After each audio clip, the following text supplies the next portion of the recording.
Hi guys, it's Melanie again. If you haven't watched my first video about how to kind of pack up your bear box and get your bag started, go ahead and check that out. This is part 2, and this is how to finish up packing your bag. So in here we have the bear box already sitting on top of the sleeping bag, which also has my sleep mat and my rain gear. That's at the bottom. So in here we have our bear box. Now what I like to do next is put in the stove. I'm not going to need it till the night. Anything you don't really need during the day, let's put it lower. And of course, our main weight needs to be between the shoulder blades, which is why that's where I put the bear box. So this is the MSR stove, very small, very light. You're gonna put like your little fuel canister here, which I'm gonna pick up later. It's hard to travel with those sometimes. Sometimes we have to pick those up later. Don't forget. But this stove, I'm gonna slide in right next to the bear box. I'm gonna tip this so you can see. Bear box is in there. Okay, and right next to it, we're going to slide the stove down, and we want to make sure that bear box kind of stays in the center of the bag. So now on the other side of the bear box, I kind of build side to side. All right, I put the tent in next. I keep my tent separate because I like to stuff it and not have to have it all in one place in one bag. So then I stuff my main body of the tent on the other side of the bear box. Stuff it down as far as you can, just to give it that, extra space. All right.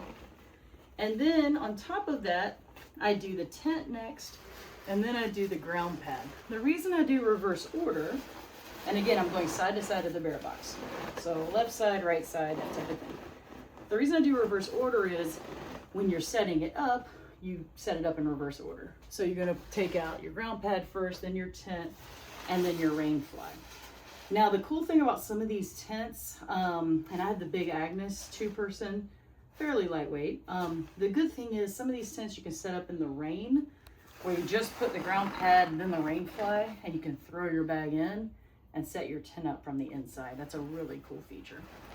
Okay, so I got my tent in there and my stove, and my poles are here, and I have the tent that you have to use the poles. I slide those on the outside. Easy place to pop them right there. And you tighten it up, of course, make sure nothing falls out like that. All right. And now in the main compartment, the next thing is going to be my clothing. I'm going to show you that real quick. This is my clothes I'm wearing when I start the hike. So we put those next to the bag, and you have everything, top to bottom, what you're going to wear, including, by the way, layered socks. I use the Injiji toe socks. And then if it's cold, you're going to want like wool pair on top of that. When you wear your 2 socks, it keeps you from getting blisters too bad because these socks are going to rub on each other. So a double layer of socks and toe socks is a good way to go. I also sometimes use these gel toe caps. They kind of go on your toe like that, and they give you a nice cushion if you tend to get blisters, like I get those ridge blisters. So that will help with your toes. So this sets to the side. I'm going to wear it later. Some people, ultralights people are not going to have this many clothes, but I like to wear 1, bring 2 if you're going on an extended trip.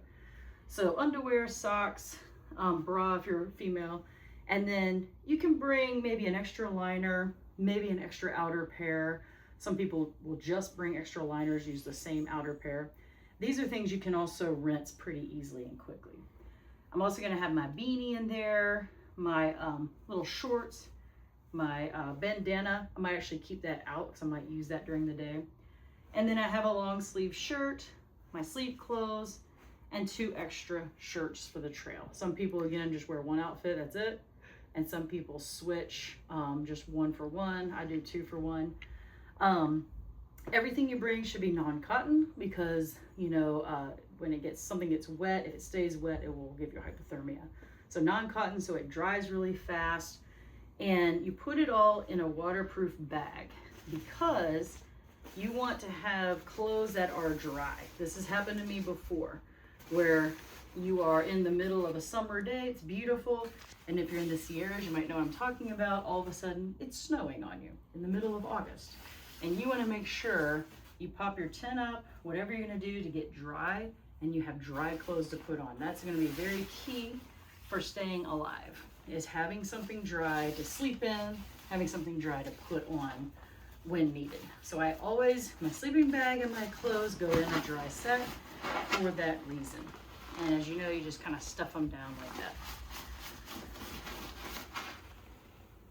And then I'm gonna pop that on the top above my other stuff that's in my bag. And then I'm gonna put everything else in my top of my backpack. All right.